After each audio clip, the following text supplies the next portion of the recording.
Friday night, it is the Betfred Super League preliminary final. I preferred when they called this the Eliminator or whatever it was. It sounded more threatening. Wigan Warriors versus the Salford Red Devils to play St Helens in the grand final next week.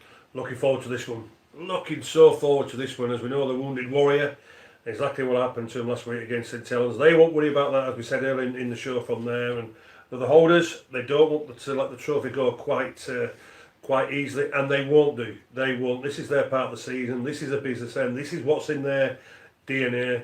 And I say they know what it takes to win these big games. But,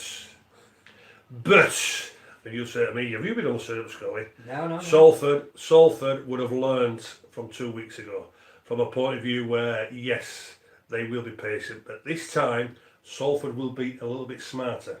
I think Ian Watson will come up with a slightly different game plan for some of his players. Jackson Aces won't be changing, Lola here won't be changing, but maybe just some of his forwards a little bit running out wider. They might change from the left to right, but there'll be something else a little bit different for me with Salford on Friday night. It's a great story, and I don't think this story, and I don't think this journey's ending on Friday. I don't. Salford have learned. I mean, Salford, with no pressure, enjoying what they're doing. I'm going Salford to turn Wigan over on Friday, and I'm going Salford by 7.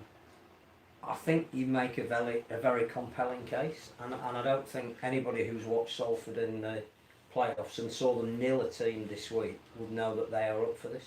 They've got the constituent parts to trouble Wigan. They could have beaten them a fortnight ago. Absolutely. What they didn't do, as we said at the beginning of the programme, was just take the chances when they made them. They made the chances, but they just couldn't take them. I think it would be a great story, and I would love Salford to win, because I think the grand final is desperate for a new name in there. Whether they win it or not is a debate for next week, but I don't think it would do the sport any harm at all for Salford to appear round the corner from where they play. I think there's a lot of narrative there. But you look out the window, it's raining. You look at what Wigan do, probably better than any other club at this time of the year, and that is know how to play a game in this time of year, in this weather, and in these conditions. And they've got so much experience. You know, you're not going to tell me that Sean O'Loughlin and Tommy Lulai this week isn't reminding them exactly what it is that they need to do. You know, Zach Hardacre has got a huge incentive to play on a stage that he missed out on last time he had the opportunity, and he's been getting better every week. I've just got a feeling that the young Wigan forwards got a lesson last week from St Helens, and that they may have thought they were the finished article and have been reminded that they're not, which will make them come back even more determined this week. I can see this going to the last minute, but I just have a feeling that Wigan will win it by 2 points, because it's what Wigan do. I'm still getting over the KFC pie in Australia. $5. Yeah.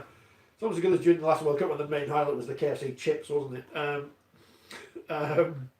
Chicken as well. Yeah, there will be one. Old George Williams thinking, yeah, pies, they're there, ready for me when I go to Canberra.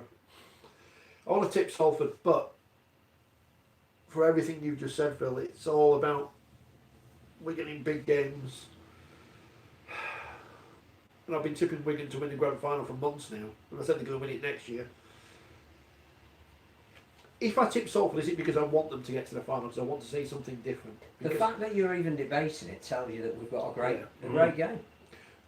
When I said I don't want to see it to win a game, that doesn't mean it won't be a great game, it won't be a great final. It's just we've seen it all before. And sometimes you want to see something new, but it doesn't always happen that way.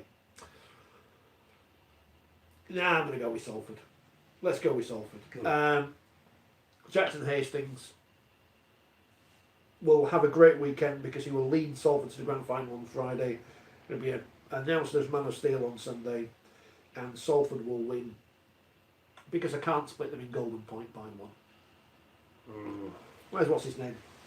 O'Brien. He's playing on Saturday now.